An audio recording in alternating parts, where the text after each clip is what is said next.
It's the evening of December 24th in Cape Girardeau, Missouri. A frantic 911 call comes in. A woman claims she's just killed her boyfriend. When police arrive, they find a blood-soaked sword on the front lawn. What led to this gruesome tragedy, and what role did drugs, delusion, and darkness play in this case? Stay tuned as I tell you the case of Brittany Wilson and the mystery that still surrounds it. Welcome, lambs. Welcome to Love and Murder, Heartbreak to Homicide, your midweek mini edition. I am your host, Kai, and if you're new here, thank you for tuning in. Take a listen, and if you like it, don't forget to subscribe. If you're a returning lamb, I want to thank you once again for supporting Love and Murder. Before we begin, I want to remind you that this is a quick rant because I am on vacation. My quick rant episodes can be 5 minutes or more. We will go back to our regularly scheduled program starting in season 5 in January. Now that I gave you that reminder, let's get into your midweek mini. On December 24th, 2021, at approximately 11:05 p.m., the Cape Girardeau Police Department in Missouri received a 911 call from a 32-year-old woman named Brittany Wilson. She reportedly informed the dispatcher that she had killed her boyfriend. When police arrived at the scene, they found Brittany outside of the house covered in blood. A sword was located on the front lawn. Police went inside the house and discovered the body of 34-year-old Harrison Stephen Foster in the basement. According to investigators, Harrison had fresh stab wounds and was pronounced dead at the scene. Officers reported that Brittany confessed to the killing, claiming she was, quote, setting him free from entities she believed were living inside of his body. Brittany told police that she and Harrington had taken meth earlier that day.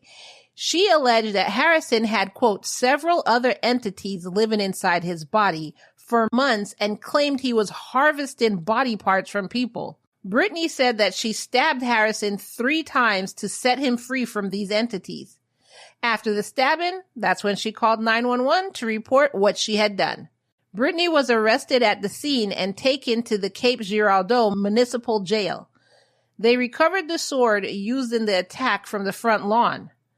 On December 27th, 2021, Brittany appeared in court via video conference where she pleaded not guilty to the charges of first-degree murder and armed criminal action. Her bond was set at $2 million in cash. It's funny how these bonds are set because I just did an episode where the bond was set only at $136,000, and even I made a joke that it should have been like $1.3 million or $136 million. But she gets $2 million. I'm just wondering what the thought process behind certain bonds are. Somebody murders their children, gets $20,000 in bond, and gets to get out. Another person stabs their boyfriend with a sword and gets a $2 million bond. I just want to know what the thought process behind setting bonds are. Like, do you understand what I'm saying? I'm just trying to figure it out.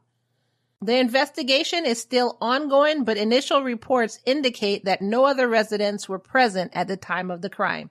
The circumstances leading up to the fatal stabbing still remain unclear, but police did note about Brittany's drug use and delusional beliefs, and they noted that down as potential factors.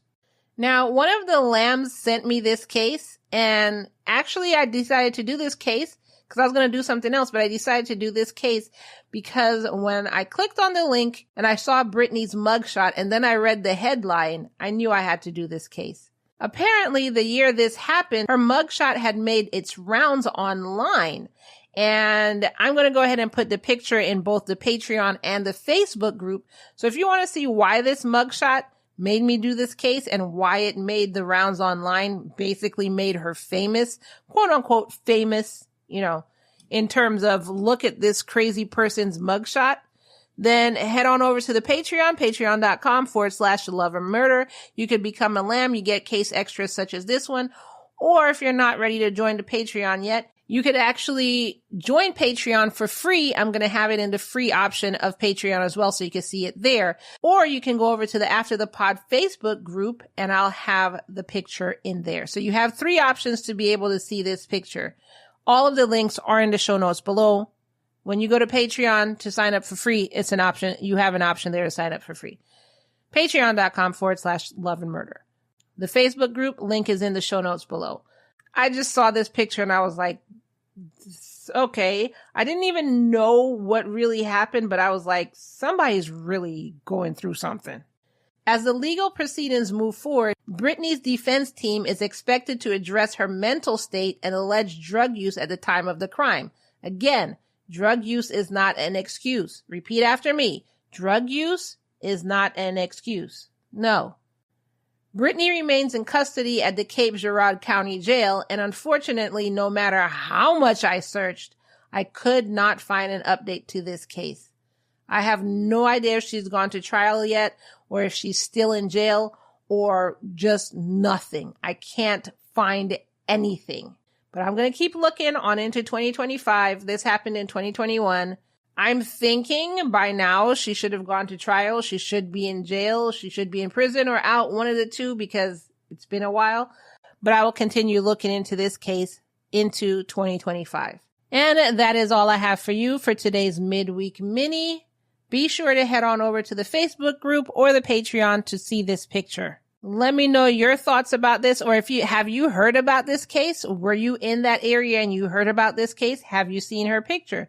Let me know your thoughts in the comments below, and I will see you in the next episode. Bye.